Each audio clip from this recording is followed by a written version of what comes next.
Remember that? That's it. You see it? Yes, man. Back outside again, mashing the wood, say that now the thing set.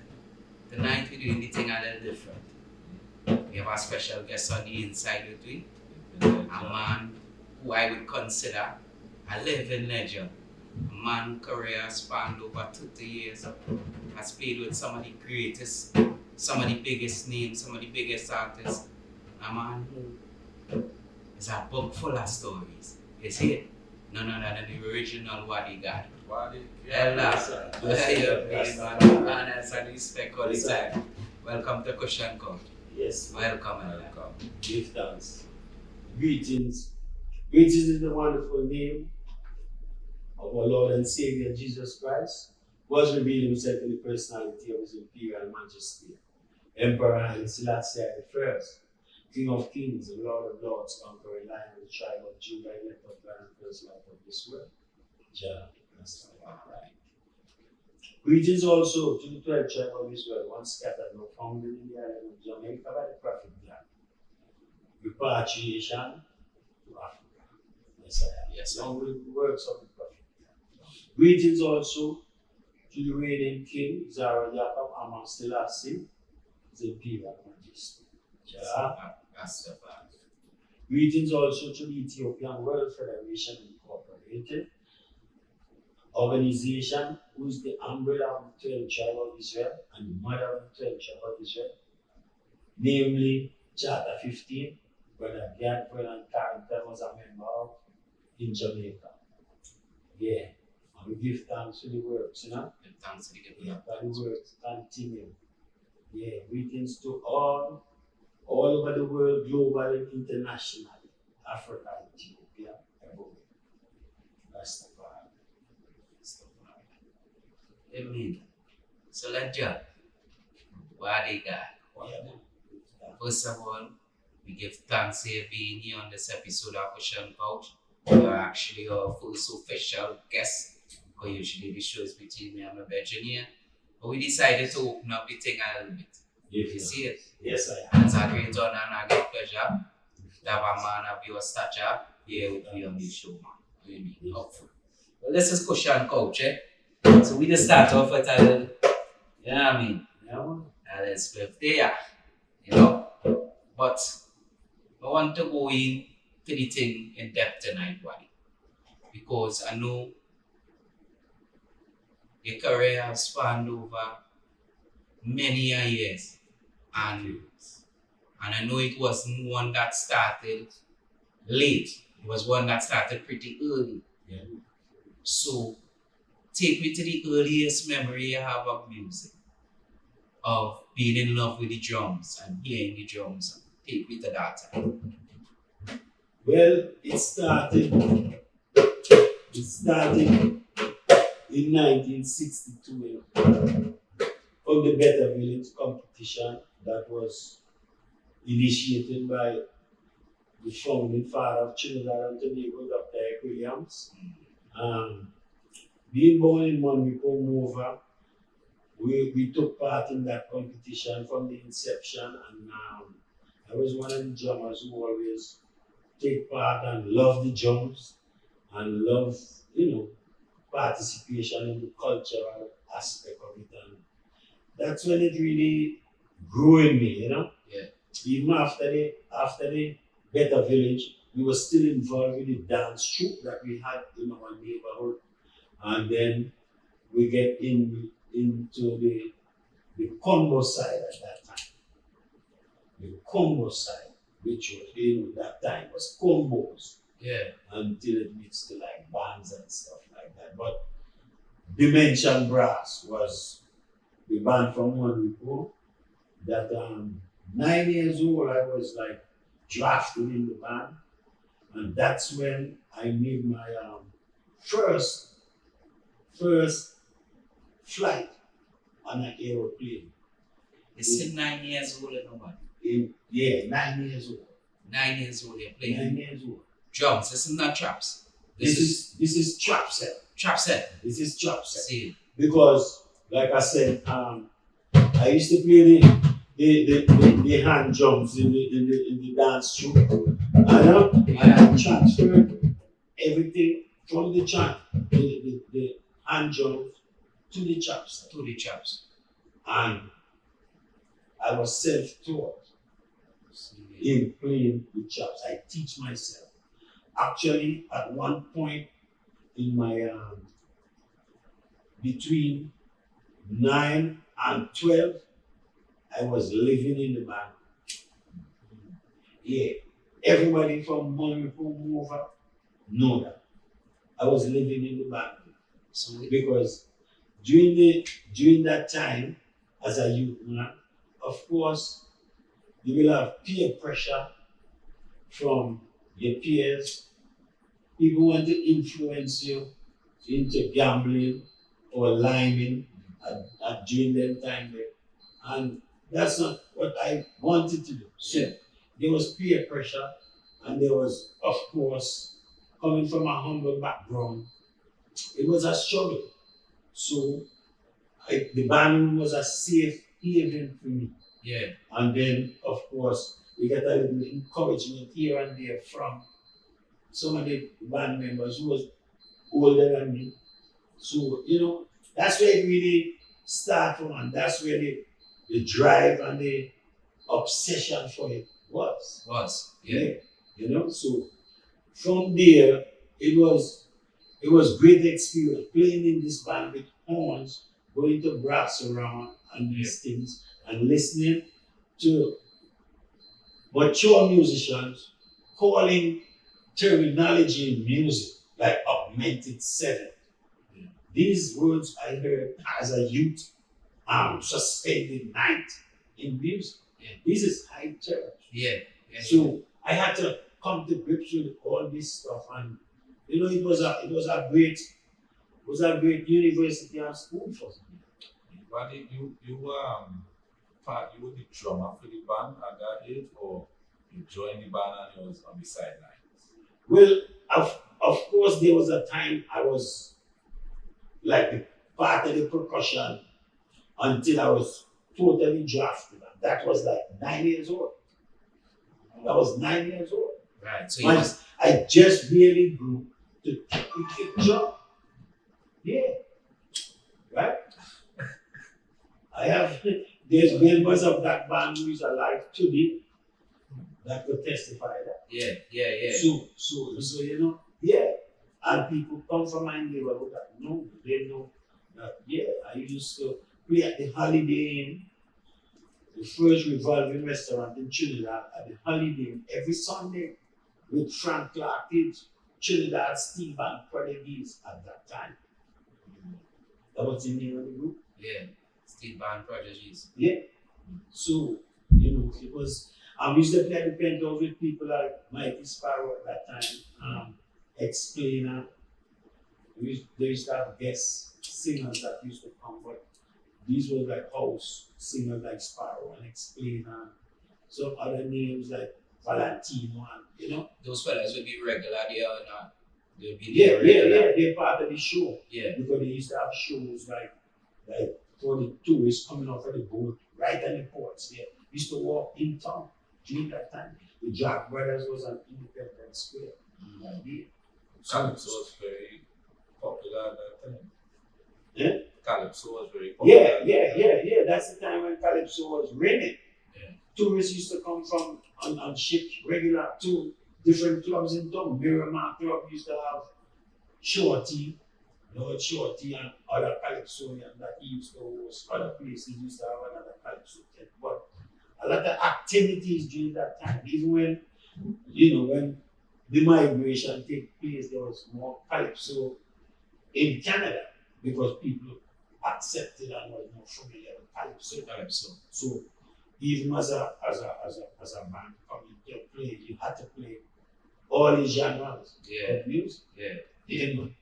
And for you as a drummer, playing the Calypso music and saying, how did you transition from Calypso to reggae happen? Well, it wasn't hard. It wasn't hard after the transition was made, and of course you become seeking into professionalism. Yeah. So It's about hard work at that time. The transition was hard work. I end up living with Jamaicans in Canada. Yeah. After leaving my mother's house, which I didn't spend too much time.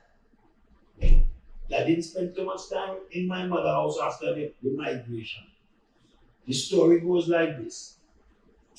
After 6 months living with my mother, my sister, and my brother in maybe a smaller apartment like this, about $140 from my mother.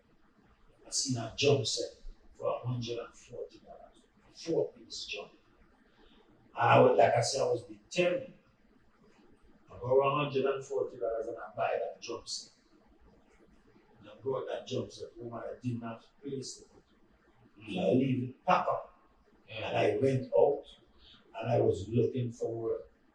And I was looking for work. So I went to maybe a laundromat.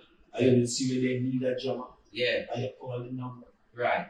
And it just happened that, okay, let's audition. Came jobs to the audition.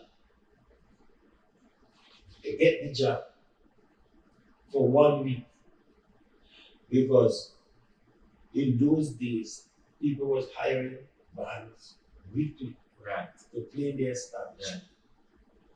So that time we had to travel about 400 miles from Toronto to another city to play this gig. And the gig paid $700. And I went, after the gig, I went home and gave my mother back $140. Yeah. And I went and rent a room after that. Really balance. Yeah. A room was like about $100 a month that time, during that time. Right, this is in your 20s. This is in my 20s. Yeah. Right.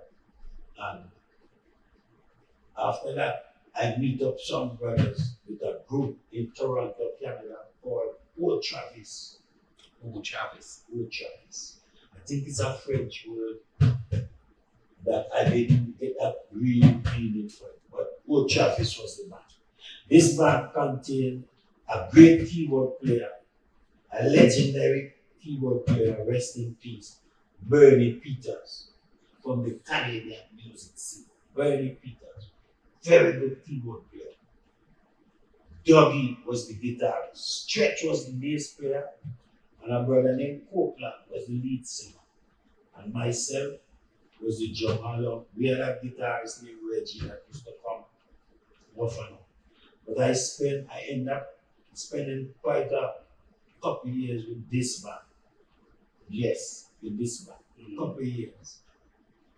And I gained a lot of experience with this band and this set of musicians because, like I said, we almost lived together. What kind of music you always doing? Reggae? That's when the reggae came in. So, right. That's when the reggae came in. Old Travis was a Jamaican reggae band. Right? So, after about 4 to 5 months rehearsal, Old Travis get a big show. The back, Ken Wood, Alton Ellis, Marcel Griffith, Pluggy Sajmo, Sister Weber, Sisters, and John Wood. John Wood was on that show. And this is my first big show. Big show. This is my first big show. But the show was went off well, except for the headline performer, who was Marcel Griffith. And it was a little challenge, but who was there, remember? But over and all, the experience was there. The experience was there. And we move on, and we move on, and we move on, and we spent 2 years with Coach Travis, gaining experience, meeting people like Leroy Simmons, Johnny Asburn, people like the Asian People Band, Larry Silvera, bass player, who becomes a legendary instead of with Yeah. Buddy Miller Yeah. and a lot of other artists. But you know, during them time there, Wadi was Wadi guy. Yeah. Wadi was like Wadi Daniel because Wadi guy coming from 1986 when I meet the 12th tribe of Israel. You know? Yeah. But during that time now, Wadi guy get the opportunity to play with many artists, many artists, including those that are called ultimately skin movement, John Hood, Big Youth, you know, groups like Culture, Abyssinian, Mighty Diamonds, Dennis Alpha Moon. I mean, my personal group, Boom Shaka from California. That was one of California's good groups. I mean, you know, groups like the Rastafarians. We play with Linval Thompson. We play with Sister Carol. The whole of 12 tribe artists there. Yeah. Visionary, Patrick Jr. I mean, the whole works.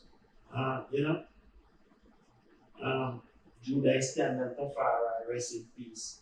You know, great artists. There are people like, you know, like Midnight.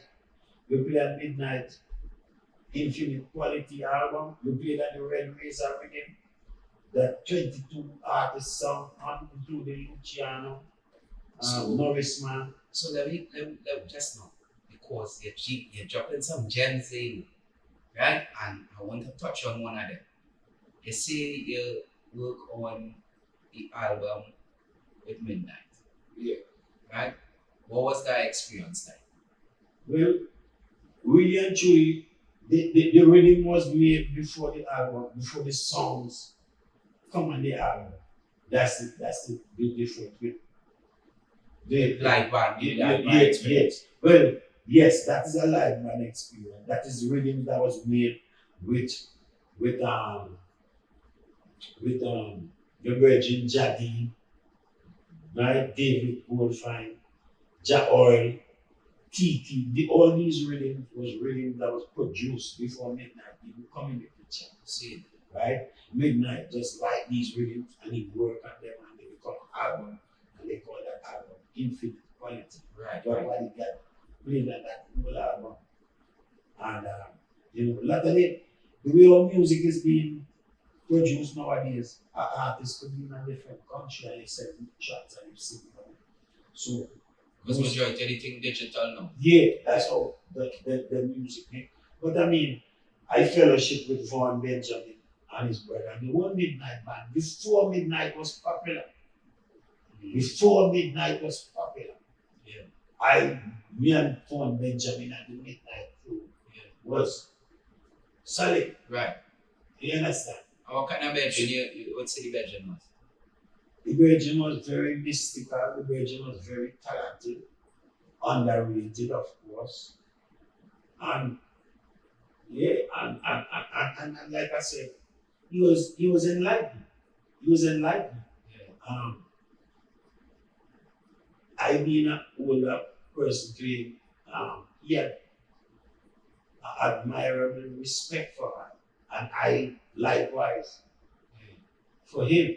Because one of the things then that I always tell musicians and artists, you never take an artist or a musician for granted. Right? And I've witnessed that my counterparts, musicians at that time, when Midnight came to California, which was a bigger exposure for them because there was on the East Coast and they came to California. And I remember when they came to California, and of course their music on purpose wasn't polished as other artists and other production. And there is a self-produced group. And their music, chord structure-wise, many of the music had similar chord structure. So a lot of, especially their early music, but the lyrical content was what really was misunderstood. But now, since I came to Trinidad in 2011, I've heard so much midnight music and Desiree music that I realized that Trinidad really loved it. Yes, we See? Because in America, like I say, when midnight just came, people take them for granted. I never did. Because I see far than, Yeah. and I'm not intimidated by talent. So I'm not afraid to give credence where Where does it say? yeah, and especially when I see and hear enlightenment. You know? But Von Benjamin went to one of the same school I went to, which is the epistemology school, which is the beginning of words. See? And when you get into that study, it's deep. It's deep. Yeah. So, and he was a deep brother. Really. A deep man, a deep thinker. Yeah. He definitely was a poet with words Yeah, and so on. Yeah.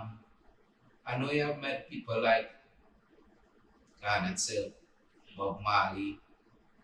Care to share some of the experiences how it was like? Well, I have met Garnet Silk. Because Garnet Silk didn't, I didn't think he get. I'm not sure he had that opportunity to come to America or something. Okay. But his music was really touching. Yeah. His talent was something that I admired. Because it was spirit filled. Yes, it was. Yeah. Most definitely. Yeah, man. But Bob Marley, yes. And I meet Bob Marley in 79. We played a show actually. Well, I'm gonna continue from the Otravis story. Yeah. After Otravis, I get introduced to a woman who was instrumental to a lot of things. And she is the Minister of Culture of Jamaica, Babsy Oliver Ridgewater, you know? She, after that show with Otravis, for some reason, you know, she was attracted to my style of drumming and realized that it was something different. Yeah. And it was something unique. Mm-hmm. Because of the mixture of the calypso coming into The the reggae. tape could be and so she sent for some musicians from Jamaica, namely Clive Nelson, Stocko, keyboard player, and she sent for Clive Ross, bass player and vocalist and musical arranger. And that's when the next chapter began. And we formed a band with Ernie Smith called the Roots Revival. The Roots Revival. And I think the revival comes because of the similarity of the Kumina drum and the Shango drum, which is Kumina is the Jamaican experience of what we call Shango.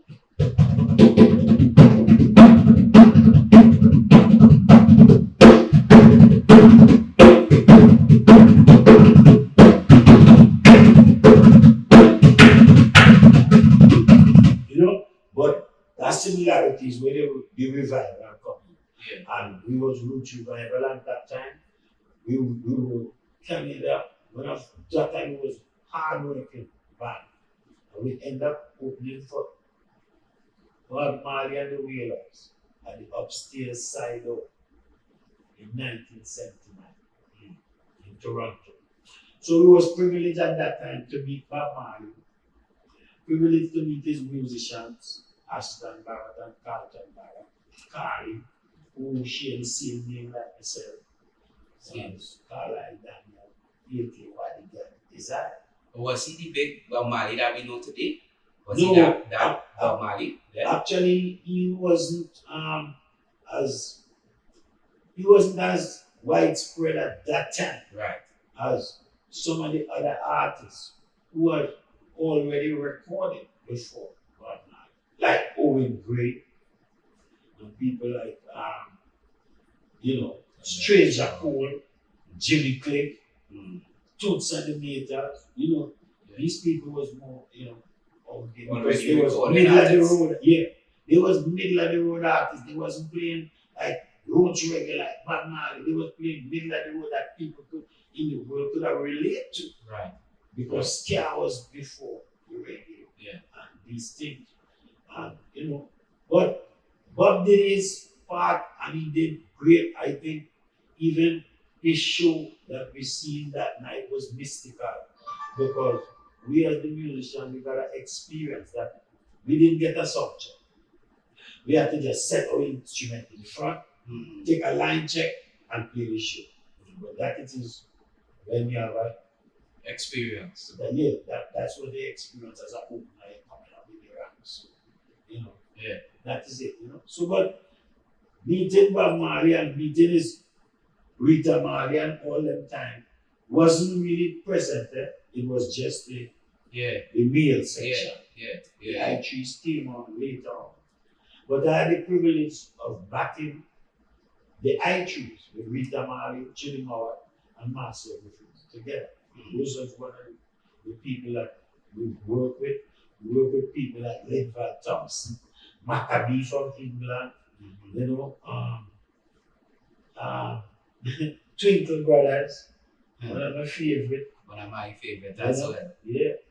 Don Carlos, a brethren who I work with for. Don Carlos is one of the artists I can say that I work with for a long span of time. And we never had any complications or any feelings. Right. It was always a good work environment. Yeah, that brother I could say on camera and I can say live is one of the humble and really gracious artists in reggae because we have shared the stage consistently. Yeah. Dan Carlos have always allowed WADI guy to sing 3 tunes from behind my drum before I play with him. And to me, that's what built my career. Okay. That's what helped build me. And people realized that I had so many different songs and albums that I could carry my own show and they started booking me. So I got to give thanks to my brethren and seeing the vision of Dan Carlos that he gave me that opportunity. And let me dive into the transfer from drumming to artist. Was it that you always had a love for singing and in the midst of playing the drum, or was it something that a passion you developed later on? How did that transfer come about? Well, that transfer really come about easy because I was always singing while I was playing the drum. I would have to sing the artist tune to really follow them properly. Yeah. Plus, I get to learn an aspect about the business that was very important and I was driven by that. And the aspect that I learned is intellectual property, owning intellectual property and creativity. Yeah? And like I said, at early age, even from Root Revival days, we learned these things and we realized that it's really crucial. So that was part of the transition, education of the business that you're in, Right. was very important to me. Like I said, I went to college so I could read good and I could understand contract. I could understand certain things and I get to realize even as a musician, without creating something, you will not be able to earn no intellectual property, therefore collecting residuals for your music or for your instrument part that you play on music recordings. Because there is royalties for musicians as well, who are musicians are composers. Right? A lyricist is a writer. So we have composers and writers and authors. So you have different categories, but all is earning residual from music and entertainment. And that part of the business is what drive me from the transition of being a drummer solely to being a songwriter. Because I most of the time, people really know why they get singing his songs from behind drums. See. Yeah. People know that for years. But like I said, you have the wider world will say to me, why do you want to see in front? Yeah. You want to see in front. You want to see a perform. Yeah. Right? And I like that too. But I also like the drums because I could control the music from playing the drum and singing. Mm-hmm. Yeah. I could control the band from playing and singing more. Yeah. There is a group called Aswa. Mm-hmm. And when that group was really popular, is when the drummer used to sit down and play, and everybody in the band was singing. Once the drummer coming from, he was good. He was always a great singer. Always a great singer. But it took him a time to get, to transition between. The transition. Yeah. For me, it was easy. Because I was always lost in my music. So I know what to do in front. I know what to do in front. I mean, I play with all the big artists. So I know they're in front of me. I'm seeing what they do. Yeah, so you pick up techniques, you learn the thing, and you learn the craft. Yeah. And what was the first album you come out with? The first album was called New Day, 1999, full album. Mixed by Hopeton Scientist Brown, Jamaica #1 dub mixer. Yeah.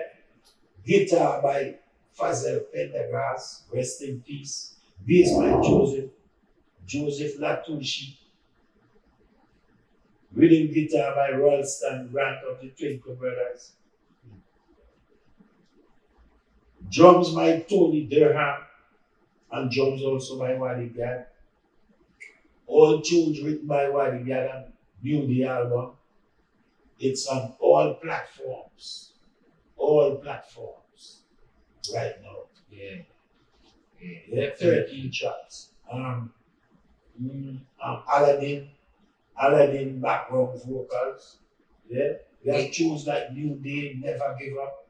That was in rotation in 1999 for years on the digital channel. Yeah, I know what I say that, because all albums, there's always have a banger on it. A classic. Yeah. What was the classic I do then? That one you know call it? The classic of New Day was Never Give Up. Never Give Up by WADI. That song, to tell you the truth, that song, I've earned the most money from that song, and I give thanks to God Almighty. I give thanks. And you see, that is the result of putting in some work where the business is concerned. When I was in America, I could tell most of my brethren there, say, like every 90 days, I used to get a nice handsome check from ASCA. See? Because like I said, I believe in publishing and copywriting and registering the music. Yeah, make sure the business side and the thing correct. Yeah, and I can say, with this New Day album, I give thanks and praise that I sell over 30,000 copies of that album. No, WADI was always a self-sufficient artist. I was part of groups that's been signed by record companies, but me myself was never signed by no company. So all of my record there, if you don't sell to a distributor, it's sell through my hand. Yeah. One thing I worked hard at was selling my own product. People. And in them days, how would you go about selling 30,000 copies of a record? Every show that I am at, every musical event that I am at, I am selling that's an opportunity for me to sell my record. Yeah. Every artist that I play with, I'm selling my record at the table and they sell their record. I have a distributor, Early Bees at that time. Every maybe month, you may call or I might see him at that show and he's going to give me maybe a $400 or $500. But like I say, when that happened, for the years it come up to it. Yeah, Jana. Right? Yeah. But like I said, the majority of my music during those days between 1999 and let's say 2009-10, most of them I sell from self-promotion, being at shows, playing with whoever, whenever. Yeah. Plus my, like I said, self-sufficiency was one of the main things for me in music. You know, Yeah, I never definitely worked, get that. Yeah. yeah, That would I never worked a corporate job from I was young till 2011, till I returned to Trinidad. I never worked a corporate job. It was always music. It was always music. What bring you back to Trinidad? Well, technical problem bring me back to Trinidad, right? People were neglect, which is my fault during that time. And of course, being obsessed with music and being the soul levity is like I was going. Yeah. And things catch up with me. And here am I in Trinidad. And I give thanks and praise because Father God provide everything and Father God make it rain. I'm not playing music for a living, but I'm surviving doing something else. Hopefully I will return to music full time and I want to. But right now, I have to just take it step by step and meditate on it because like music always will die and die, so we can't leave it alone. Right now we have a lot of things brewing up, you know. So There's no about that, say that. You know, if we have any upcoming projects, anything coming up in terms of music. yes, Because I see you just perform at the Burning Spear. We have recently gone the weekend only, you know, bash and drop a little gems on them out here on your legs. yes, sir. Yeah, you know. That was a historical one. That was a blessed one. Yeah. This is not the first time I been working alongside Burning Spear.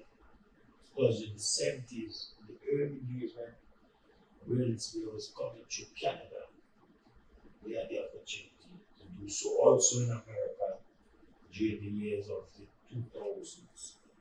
You know, coming to the Reggae at the River in California and that 7th World Music Festival. But this one in Trinidad was special because, you know, we get to really All our vibes. all our vibes, and I meet some of the musicians from his band that I knew from a time, and that was a great one.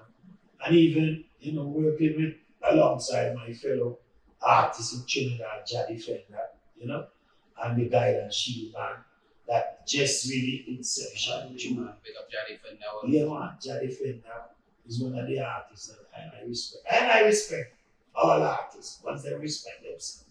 So as you say that, what you got? Let me ask you a question. As a man who has been part of behind the scenes and in front of the scenes, as a man who was a musician, as a man who was an artist, what do you think about the current state of reggae music, the progression? Do you think it going forward? Do you think the business side of it is heading in the right direction? Where's your takes on the current state of reggae music? Both. You know, a good question. Yes. See, Right now, the state of reggae is good in terms of the acceptance.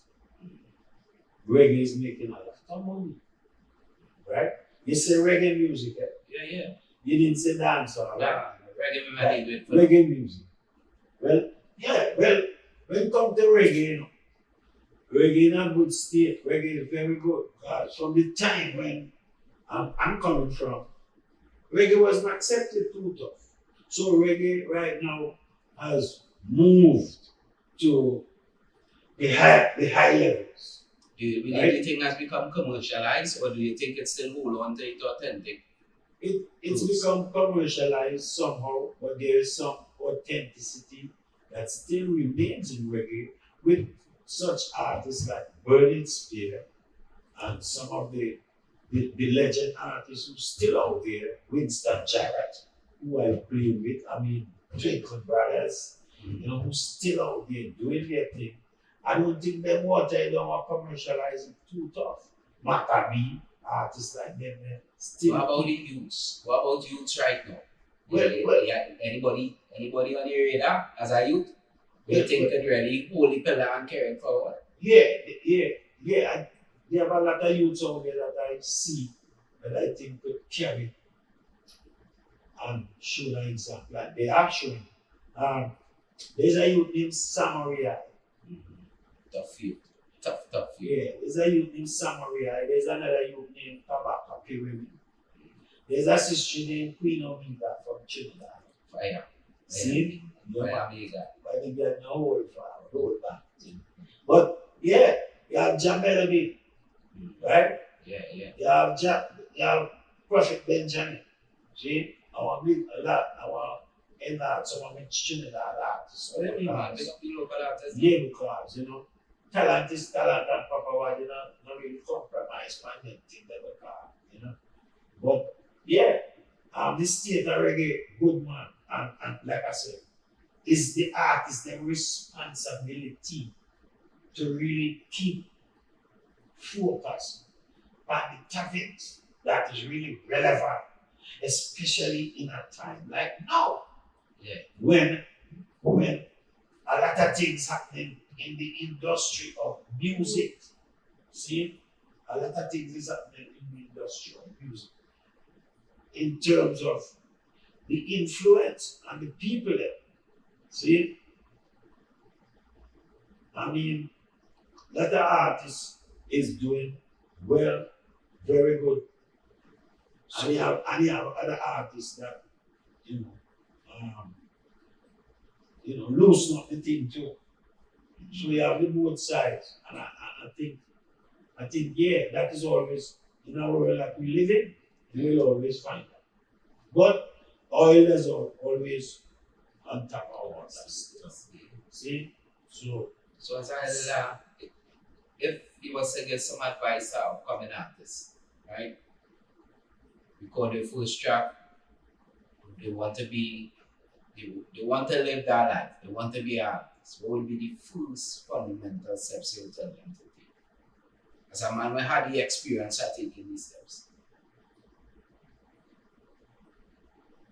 Have a good song that represents you.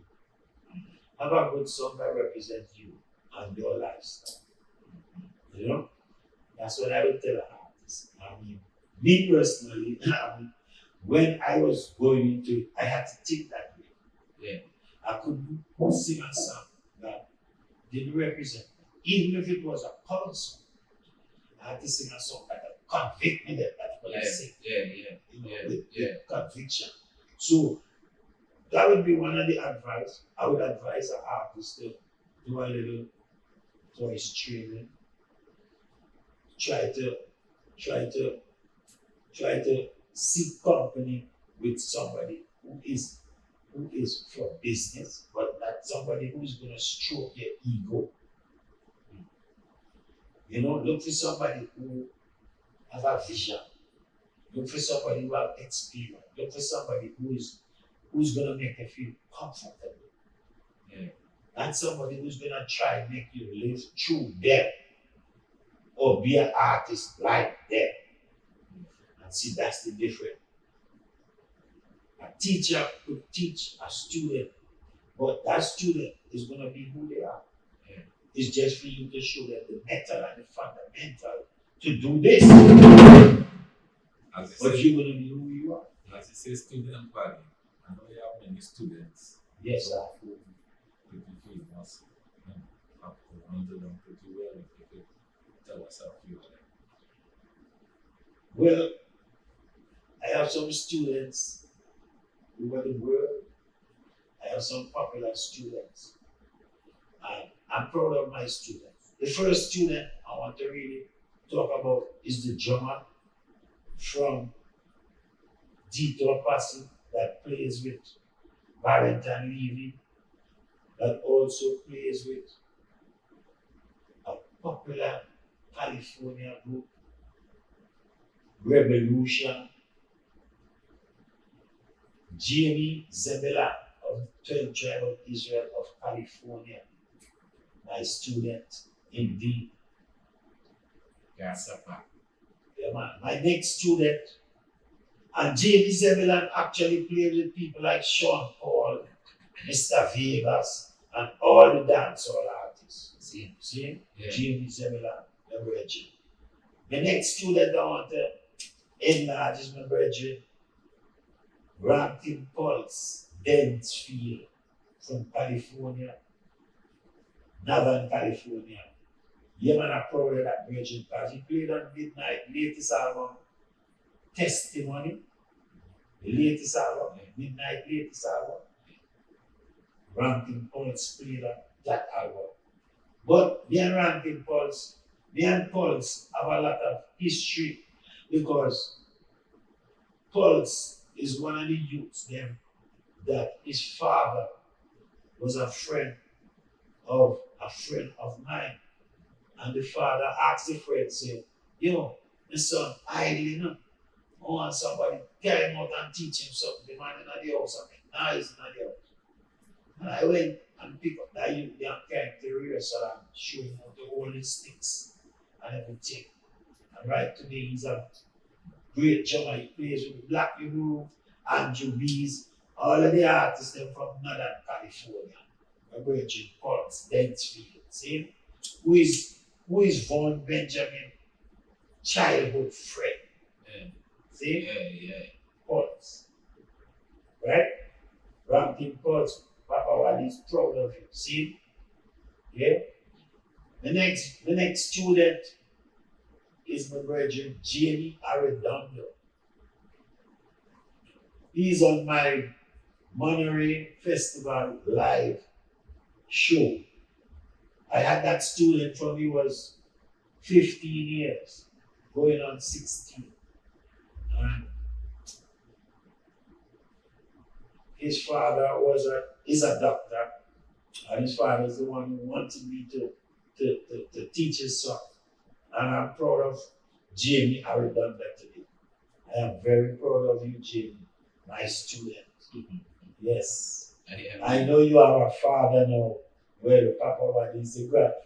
Remember that. See it? But my student, Jamie Arredondo, I love you. My brethren, Ben Craves, another student of mine. Yeah. Ben Craves, California. Right now, he's an engineer right now. But Ben Craves is one of my students. Ben Craves is on my San Francisco live tapes from San Francisco. Ben Craves, Papa Wadi, love you. See, shalom, shalom, shalom. Yeah, man, I love all of my students because, like I said, I'm a self-taught drummer, and I give God thanks to have students That he was able to go that on was forward to able teach. to teach, and I see a lot of my playing and a lot of my techniques and a lot of what I taught being used, and I really give thanks to that because, people feel say success is about money. People feel say success is how much cars you have. People feel say success is how much everything else, right? Success to me is good health. Success is able to touch people that come in your life in a different way. Yeah. See? In Yeah. a deep way that, That you can leave give an a impression. meaningful Yeah, man, you experience leave for an them. impression on them. Yeah. See? But that is how, I feel about myself. I always try to give opportunity to people who don't have an opportunity. Yeah. Yeah. My Canadian days, I've, always encouraged younger musicians. There was always a competitive edge in the music industry, Right. right? Yeah. Amongst musicians and different. Yeah, because it's naturally a competitive Yeah, thing. yeah. Yeah, everybody. I was really focused on that part of it. I was focused on the human touch, Yeah. the social connection Yeah. that someone came to this bar this evening. And they was able to, while we was taking a break, they was able to tell me how much trouble they're going through right now. And the music that we play, or the song that we just sing, is like change their mind from a suicidal mood. Or Or bringing whatever. humanity to the crowd. Yes, I am. Yeah. Okay? We, like I said, in music business, have taught me a lot of things. And you see that social connection with human beings was always something that was more intriguing to me. That's why I would enjoy selling 5 records to one person. Yeah. Because I had the social connection. I was able to sign the album, meet the person, they would know who I am. Yes, I give it to them. Yes, and feel that soft touch. Yeah. Because many people feel that the artist them is so far away from them. Yeah. And they're so untouched. Yeah, and that's definitely something important, connecting with your fans and having that. Yeah, man. That That was having that always. relationship. And as a human being as well. Yeah, To man. be able to connect with people Yeah, is an important thing, and to Yes. impact people in a positive way is Yeah. a necessary thing, That was always something that was caring to me. Yeah. Most of my fans that I have in California, me and them still in contact. Yes, I. Yeah. Yeah. Because they buy me record, Reggie. They hear me song. Them tell me my lyrics. So why did them say, bless me, Then the take guys it that serious. buying our hearts and Rasta love. Mm. Money God. So, sometimes, it's the small things, It's the small things. I don't want this reasoning to over, and I touch on WADI God, Rastafari, Rasta. You see it? Because you start off the interview not only by acknowledging the different houses and the different Bibles, you know what I mean? But that's the thing set is Rastafari. Yes. You see it? So that journey into Rastafari, tell me what that means to WADI God. Yeah, that journey very long. That journey very long. Because, of course, during the 60s, 1962, during those years, people like Jomo Kenyatta, which is the original Berlin Spear, touched the shores of Trinidad and Tobago. People like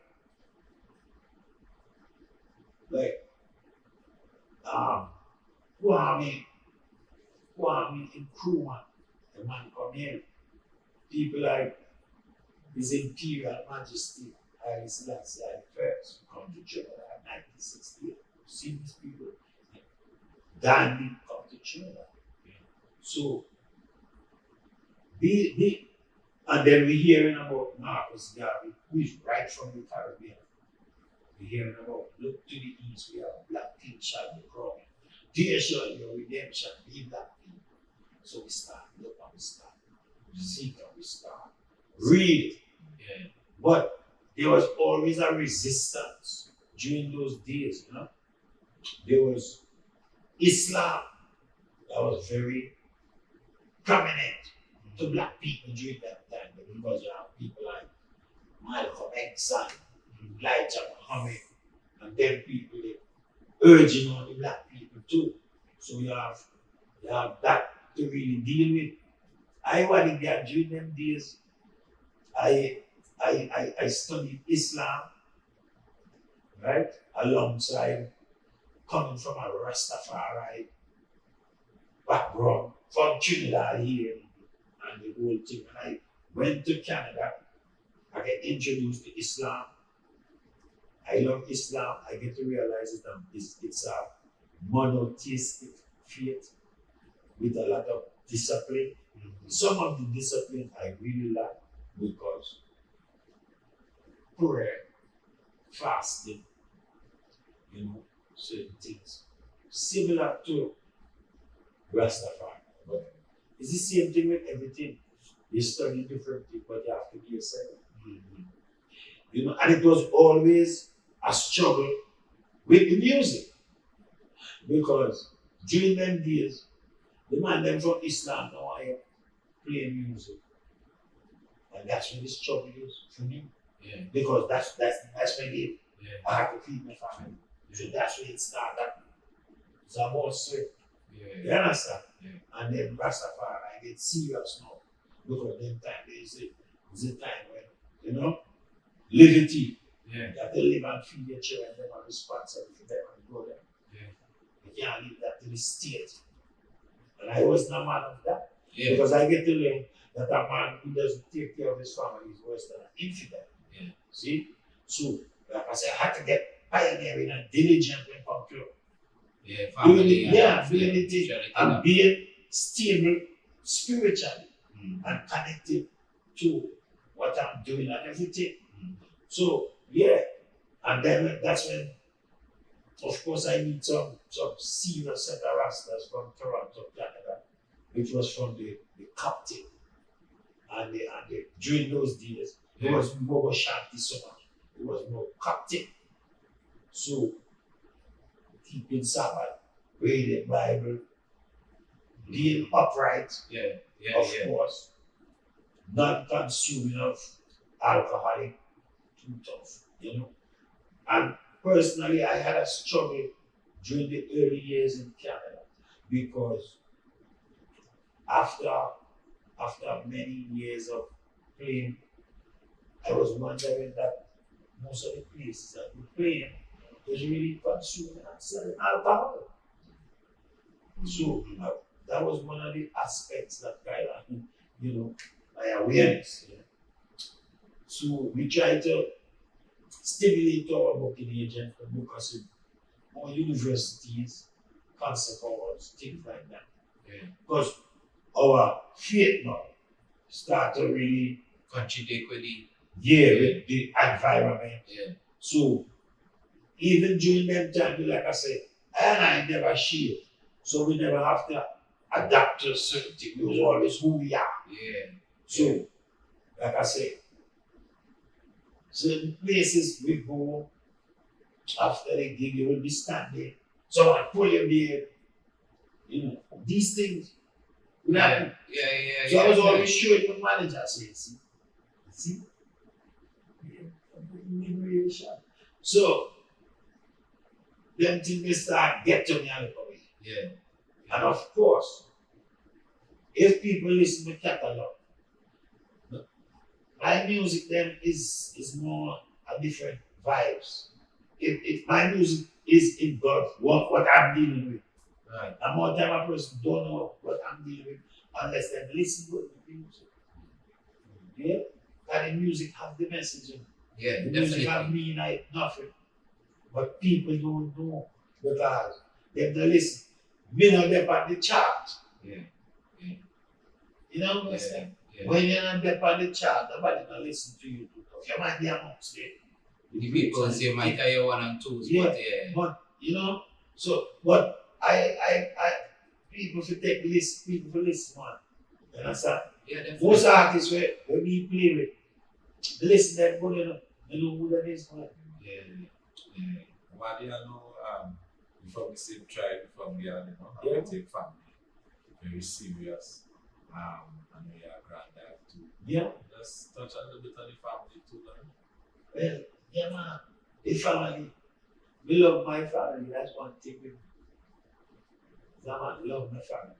I love my sons. I love my daughter. Very dear. And my grandchildren. And my first, my big son is from Canada, Toronto, 44 years old.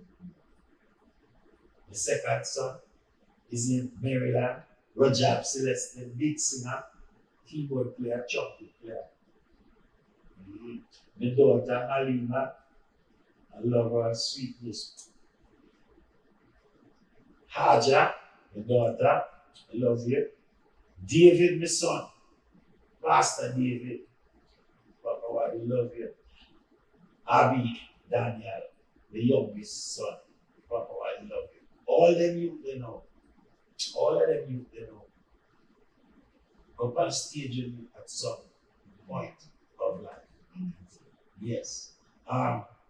Their mothers, I give thanks to their mothers for tolerating someone like me who had a vision Because I never have children and just allow them to just grow. I'm always part of their life. Yeah. Much more than they know.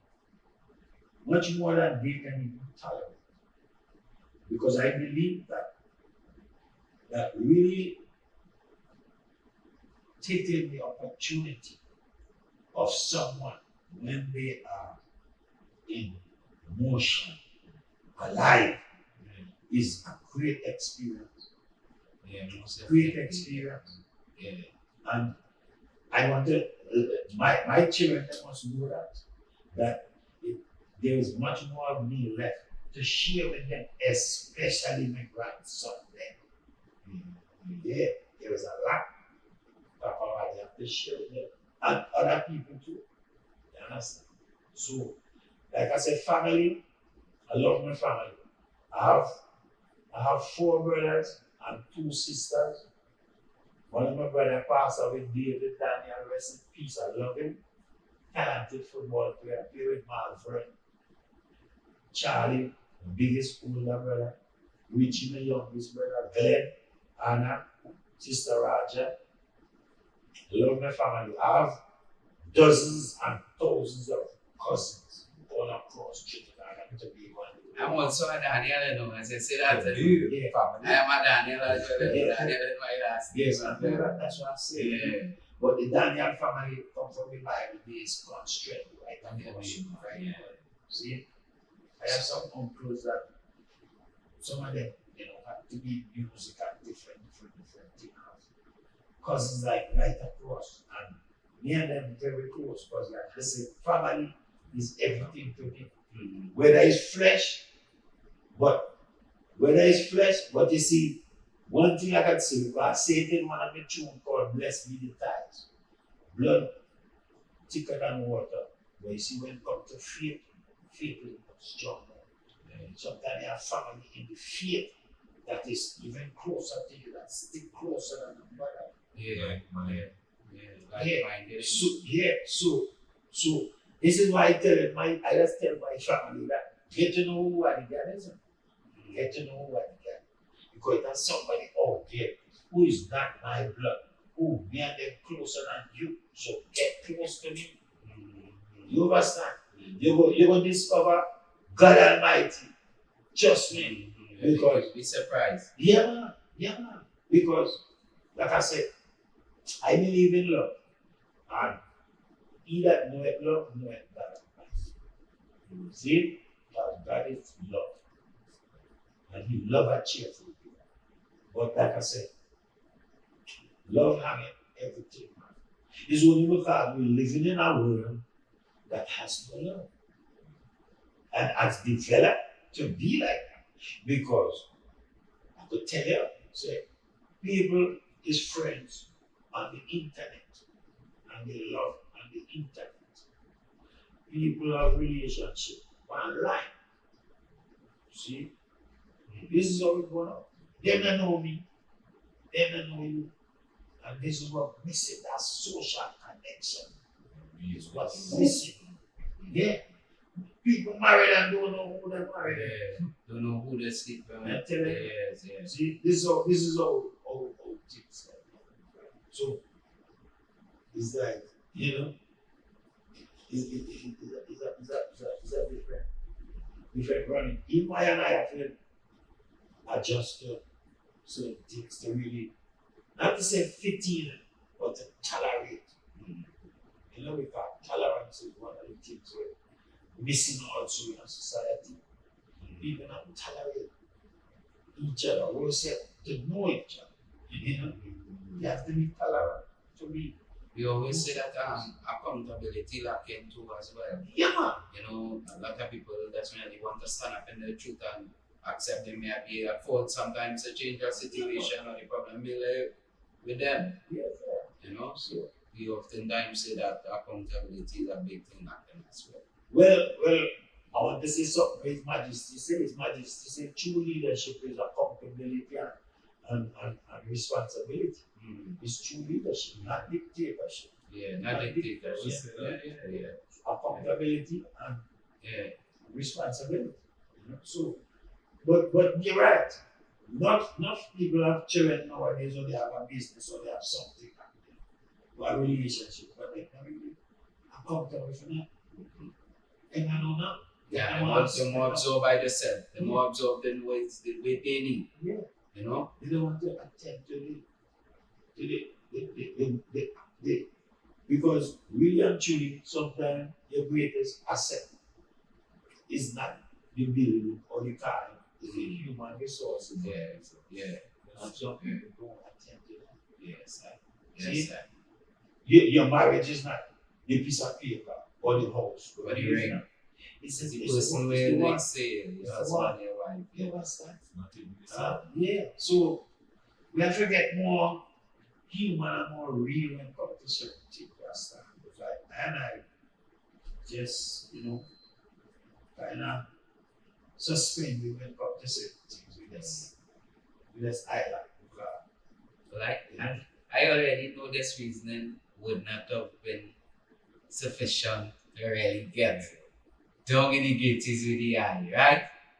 But we definitely give thanks to the presence. Yeah, man. You see it. We give thanks to the energy, we give thanks to the eye being here. And we can't let the drum sit down in the midst. And the legendary drummer WADI God. Man.